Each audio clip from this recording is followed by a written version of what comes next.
Welcome to Read by Robin. This is a very special fanfiction reading of the Harry Potter fanfiction My Immortal. 2 chapters at a time. I will go through and read it in character. Between chapters, I will give my commentary and break character. Because this is honestly amazingly bad. So, starting with chapter 5. Author's note: stop flaming. If you flam, it means you're a prep or a poser.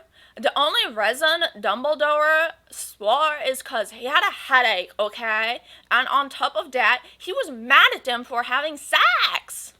P.S. I'm not updating until I get 5 good revals. Dumbledore made and Draco and I follow him. He kept shouting at us angrily. "You ludicrous fools!" he shouted. I started to cry tears of blood down my pallid face. Draco comforted me. When we went back to the castle, Dumbledore took us to Professor Snape and Professor McGonagall, who were both looking very angry. "They were having sexual intercourse in the Forbidden Forest," he yelled in a furious voice. "Why did you do such a thing, you mediocre dunces?" asked Professor McGonagall. "How dare you?" demanded Professor Snape. And then Draco shrieked, "Because I love her!" Everyone was quiet. Dumbledore and Professor McGonagall still looked mad, but Professor Snape said, "Well, fine, very well. You may go up to your rooms." Draco and I went upstairs while the teachers glowered at us. "Are you okay, Ebony?" Draco asked me gently. "Yeah, I guess," I lied. I went to the girls' dorm and brushed my teeth and my hair and changed into a low-cut, black, floor-length dress with red lace all around it and black high heels. When I came out, Draco was standing in front of the bathroom, and he started to sing "I Just Wanna Live" by Good Charlotte. I was so flattered, even though he wasn't supposed to be there. We hugged and kissed. After that, we said goodnight, and he reluctantly went back into his room. Okay, so many things in this. First of all, I love that Professor McGonagall has to be involved when it comes to a bunch of Slytherins being fuck-offs. Second of all, I love the explanation that Dumbledore had a headache, and that's why. And he was so angry, so angry. Also the fact that they go upstairs to the dungeons, to the Slytherin common room, and to their own rooms. And I don't even know how it is in these Slytherin common rooms, but I'm going to assume that it shouldn't have been possible for Draco to be going up in the girls' dorms. It's not possible in the Gryffindor common room. I assume they all have something to stop that from happening, because, Dumbledore apparently hates sex. Anyways, let's move on to chapter 6. Author's note: shut up, preps, okay? P.S. I will not update up till you give me good revals. The next day, I woke up in my coffin. I put on a black miniskirt that was all ripped around the end, and a matching top with red skulls all over it, and high-heeled boots that were black. I put on 2 pairs of skull earrings and 2 crosses in my ears. I spray painted my hair with purple. In the Great Hall, I ate some Count Chocula cereal with blood instead of milk, and a glass of red blood. Suddenly, someone bumped into me. All the blood spilled over my top.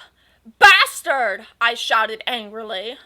I regretted saying it when I looked up, because I was looking into the pale white face of a gothic boy with spiky black hair with red streaks in it. He was wearing so much eyeliner that I was going down his face, and he was wearing black lipstick. He didn't have glasses anymore, and now he was wearing red contact lenses, just like Draco's, and there was no scar on his forehead anymore. He had a manly stubble on his chin. He had a sexy English accent. He looked exactly like Joel Madden. He was so sexy that my body went all hot when I saw him, kind of like an erection, only I'm a girl, so I didn't get one used to go. "I'm sorry," he said in a shy voice. "That's all right. What's your name?" I questioned. "My name's Harry Potter, although most people call me Vampire these days," he grumbled. "Why?" I exclaimed. "Because I love the taste of human blood," he giggled. Well, I am a vampire, I confessed. Really? He whimpered. Yeah, I roared. We sat down to talk for a while. Then Draco came up behind me and told me he had a surprise for me, so I went away with him.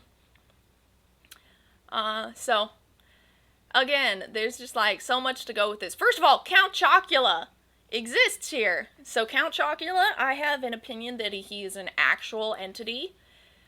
He is an actual vampire that exists in the Harry Potter world. He is a chocolate baron, thus the cereal. And he just pretends to be a cartoony figure so muggles don't realize he exists. Second of all, cereal with blood. If you're a vampire, you don't need the cereal part, right? You just need the blood. Why are you doing that? Does it taste really good? Someone tell me. No, don't actually. Please don't. I do not encourage drinking cereal, blood, milk. Milk's not involved. I do not encourage eating cereal with blood.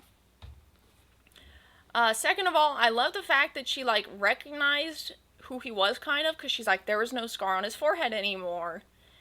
But also that she had to ask his name. And, third of all, am I on the third or fourth thing? Third of all, he had a sexy English accent, which means nobody else had an English accent, or nobody else's English accent was sexy, including Draco's. Harry Vampire Potter is the only one with a sexy English accent. Speaking of which, when my accents and voices change, don't comment on it. I know, I have a really hard time, like, intentionally maintaining an accent or voice, so that's why they're fluctuating and being weird and changing. Anyways, thanks for watching, for reading along with me, whatever you want to call it. Like, subscribe, comment, and we will continue this series later.